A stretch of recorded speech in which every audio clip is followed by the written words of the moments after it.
দু আলম বলেন ফায়াজালুনাহা ফি যালিকাল মুসু', এবার গুনাহগারের আত্মাটা নিয়ে ওই সালার বস্তার মধ্যে আত্মাটারে রাখে।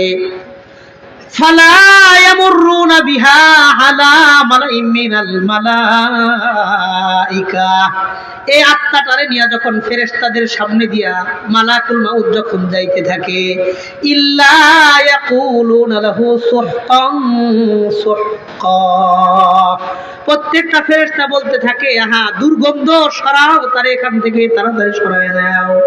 এরা আমাদের কাছে আনছো কেন? নাক ধরে বলে সরা, তাড়াতাড়ি এরা এখান থেকে সরায় নিয়ে যা, এত দুর্গন্ধ আমরা সহ্য করতে পারি না। নবী বলেন ফায়াখরুজু মিনহা কাআনতানি রিহাতি জিফাতিন মুজিদাত আলা ওয়াজহিল আরদি, এই গুনাহগারের আত্মা থেকে এমন দুর্গন্ধ বের হবে, দুনিয়ার মানুষ এমন দুর্গন্ধ কোনোদিন নাক দিয়া সুই খাও দেখে নাই। বলেন নাউজুবিল্লাহ। আত্মা থেকে ভয়ঙ্কর দুর্গন্ধ বের হবে, ফেরেশতারা নাক চাইপা বলবে তাড়াতাড়ি সরাও, এরা আমাদের সামনে রাখো না, অপবিত্র আত্মাটারে সরায় নিয়ে যাও। নবী বলেন হাত্তা ইয়ানতাহিয়া বিহা ইলাস সামাইদ দুনিয়া, দুনিয়ার আসমান পর্যন্ত এই আত্মাটারে নিয়ে যাবে। নিয়ে যাওয়ার পর ফায়াস্তাফতাহুনা লাহু বাবাস সামা, আসমানের দায়িত্বশীল ফেরেশতাদেরকে বলবে তোমরা আমাদের জন্য আসমানের দরওয়াজাটা খুলে দাও। এবার আল্লাহর কাছে ফেরেশতারা অনুমতি চাইবে, আল্লাহ জবাব দিয়ে বলবেন আল ইয়াউম লাম তুফাত্তাহ লাহুম আবওয়াবুস সামা, আমি আল্লাহ তোমাদের জন্য আসমানের দরওয়াজা বন্ধ করে দিলাম। বলেন নাউজুবিল্লাহ। আল্লাহ বলবে না, এমন অপবিত্র দুর্গন্ধযুক্ত আত্মারে আসমানে আইনো না, আরে অসম্ভব, তার জন্য আসমানের দরওয়াজা বন্ধ করো, তারে আইনো না। এবার মালাকুল মাউত পড়বে বিপদে, এটারে নিয়ে কি করবে? তাইলে আল্লাহরে জিগাইবো আল্লাহ আমি এই আত্মা নিয়ে এখন কি করব? আল্লাহ বলবেন কাইফা মা তাশা, এই আত্মা নিয়ে তোমার যা মনে চাই তা করো, এই আত্মাটারে আমার কাছে তুমি আনবা না, আমি জানি না তুমি কি করবা, তোমার যা মনে চাই তাই করো, এরা আমার কাছে আইরো না। এবার মালাকুল মাউত আল্লাহর নবী বলেন ফায়াযহাবু বিহি মাকামা কবরিহি, এই আত্মাটারে নিয়ে আসমানে তার কবর বরাবর যাবে। কবর বরাবর যাওয়ার পর ফায়াযউহা মিনহু ইলা কবরিহি, এই আত্মাটারে আসমান থেকে তার কবর বরাবর সজোরে নিক্ষেপ করে দিবে। বলেন নাউজুবিল্লাহ। আত্মাটারে নিয়ে আমি বিপদে থাকতে চাই না, তার কবর কোন জায়গায়? ওই বরাবর আসমানে গিয়া তার কবরটা আসমান থেকে, তার আত্মাটারে কবর বরাবর আসমান থেকে সজোরে নিক্ষেপ করে ফেলায়া চলে যাবে। বলেন নাউজুবিল্লাহ। এবার আত্মাটা যখন আবার কবরের মধ্যে আসবে, আল্লাহর নবী বলেন ফায়াতিহি মালাকান আসওয়াদান আজরুকান, তার কবরের মধ্যেও দুইজন মানুষ আসবে, দুইজন ফেরেশতা আসবে। আসওয়াদান, চেহারাটা বড় ভয়ঙ্কর কালো হবে, আজরুকান, চোখ দুটো বড় নীল বর্ণের হবে। নবীজি বলেন ইয়ারতাইদু বিহি ফুআদুহু, তার আত্মাটা কাঁপতে থাকবে তাদের চেহারা দেখা। আল্লাহ নবী বলেন ফায়ুকঈদানিহি, এই দুইজন ফেরেশতা তারে কবরের মধ্যে বসাবে। ইকালু লি আহাদিহিমা আল মুনকার ওয়ালিল আখারি আন নাকির, একজন ফেরেশতারে বলা হবে মুনকার, আর একজন ফেরেশতাকে বলা হবে নাকির। মুনকার আর নাকির এই গুনাহগার মানুষটারে কবরের মধ্যে বসাবে। বসানোর পর ফায়াকুলানি লাহু সালাসা, এই লোকটারেও তিনটা প্রশ্ন করবে। আওয়াজ করে বলেন প্রশ্ন করবে কয়টা? এক নাম্বার প্রশ্ন করবে মান রব্বুকা, তোমার রব কে? দুই নাম্বার প্রশ্ন করবে ওমা দীনুকা, তোমার ধর্মের নাম কি? তিন নাম্বার প্রশ্ন করবে ওমান হাযার রাজুলুল্লাযী বুইসা ফীকুম, এই যে একজন লোকের চেহারা দেখতে পারতেছো, এই লোক সম্পর্কে তোমার মন্তব্য কি, তুমি এই ব্যাপারে কি বলো? তিনটা প্রশ্ন তাকে করার পর একটাই জবাব দিবে, হা আহা আলা আদরি, হাই হাই এই প্রশ্নগুলোর জবাব তো আমার জানা নাই।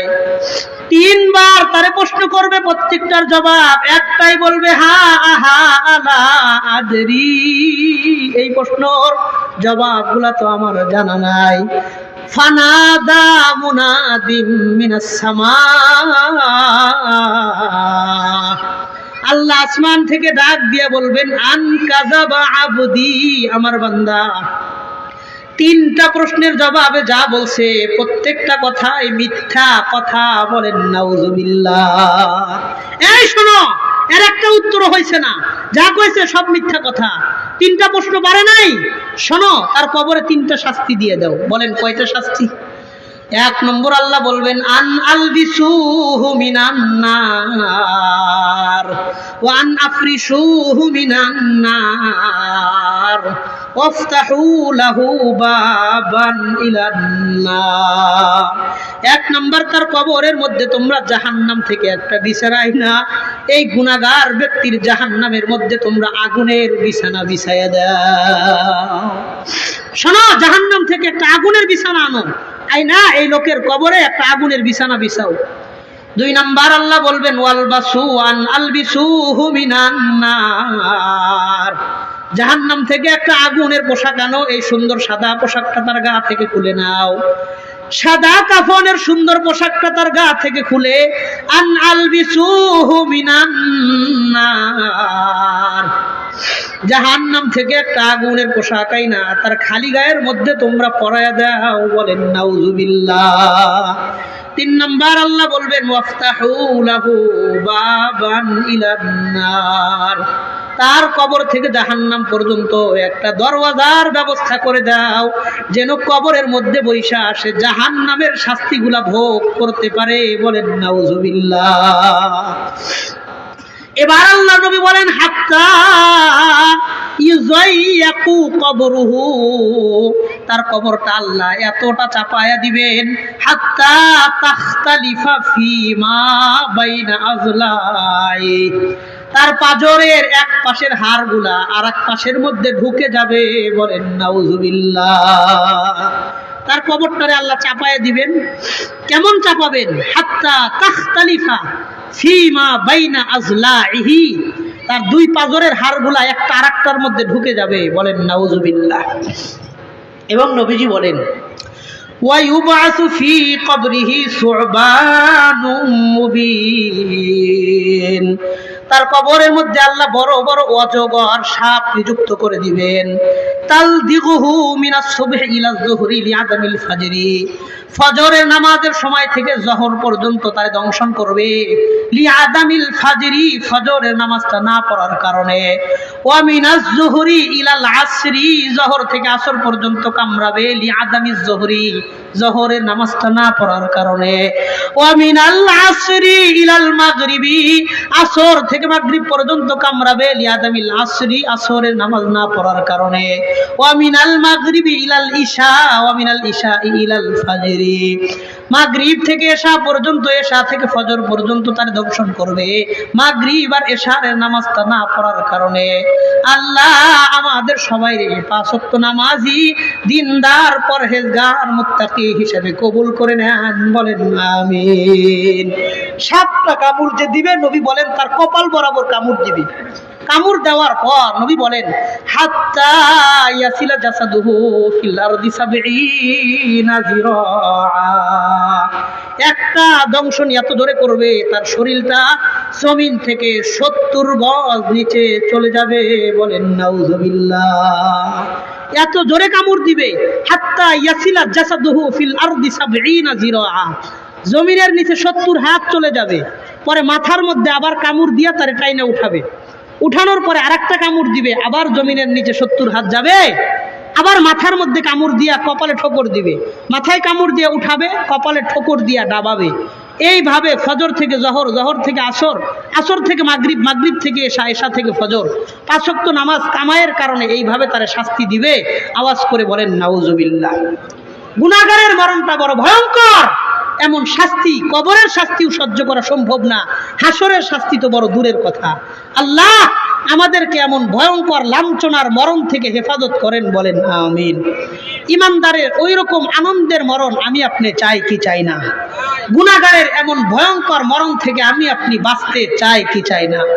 ইমানদারের আনন্দের মরণ আমি আপনি চাই কে কে? আল্লাহর হাতটা একটু দেখায় দেন, একটু বেশি করে তোলেন, তোলেন, আরো বেশি করে উঠান। আল্লাহ আমি গুনাহগারের কথায় যারা ইমানদারের মরণের ব্যাপারে আশা করলো, নিয়ত করলো আল্লাহ আমাদের দুনিয়াতে সেইভাবে জীবন যাপন করার, নিজেরা চলবার, পরিবারকে সেই পদ্ধতিতে চালানোর তৌফিক দান করেন, বলেন আমিন। ওইরকম ভালো একটা মরণ চাইতে হইলে আমাদের 5টা কাজ করতে হবে। বলেন কয়টা কাজ? এতক্ষণ পর্যন্ত বয়ান হয় নাই, বয়ানের পরিবেশটা গোছানো হয়েছে, এখন কিছু কাজের কথা বলবো, 5টা কাজের কথা বলবো। বলেন কয়টা কাজের কথা? আপনি সাউন্ডটা এক জায়গায় রাখেন, আরো কমায় দেন, আপনি ইকু কমায় দেন, টোটাল সাউন্ডটা বাড়ায় দেন, ইকুর কারণে আপনার সাউন্ডটা বাইরে বাড়ি করে। শোনেন, কিছু কাজের কথা শোনেন।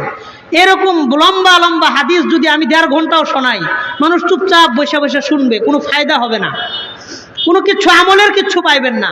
সাময়িক মনটা একটু নরম হবে, কিছু চিন্তা ভাবনা আসবে, আবার আরেক কথা শুনলেই চিন্তা যাইবো গা, বাড়িতে নিয়ে যাওয়ার মতন কিছু পাইবেন না। আমি যেন বাড়িতে কিছু নিয়ে যাইতে পারেন, এই যে প্রতিষ্ঠান হয়েছে, প্রতিষ্ঠানের যেন কিছু ফায়দা আপনাদেরকে মাহফিলের কেন্দ্র করে দিতে পারে, এই জন্য 5টা আমলের কথা আপনাদের সামনে বলবো। বলেন কয়টা? আওয়াজ করে কন না, কয়টা? 5টা। যে নিজেরা পাক্কা ইমানদার দাবি করে সে যেন 5টা কাজ করে। আল্লাহ বলেন ওই 5টা কাজের জন্যই আমি কোরআন থেকে 3টা আয়াত পড়েছি। আল্লাহ সেই 3 আয়াতে 5টা কাজের কথা বলেছেন। কি কথা বলেছেন? এবার মেন আয়াতের তর্জমায় আসেন। আমি যে আয়াত পড়ছি সেই আয়াতের তর্জমা কিন্তু করি নাই, কারণ এটা শেষে করা হবে, এই জন্য রেখে দিছি।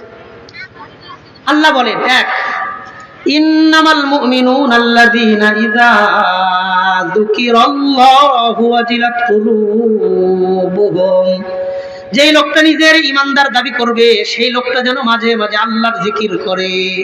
বলেন আমি আপনি জিকির করব কার? অথচ আমাদের সমাজের মধ্যে দেখবেন আল্লাহ 5টা গুণ বলবেন, 1 নাম্বার বললেন যে ইমানদার সে যেন মাঝে মাঝে আল্লাহর জিকির করে।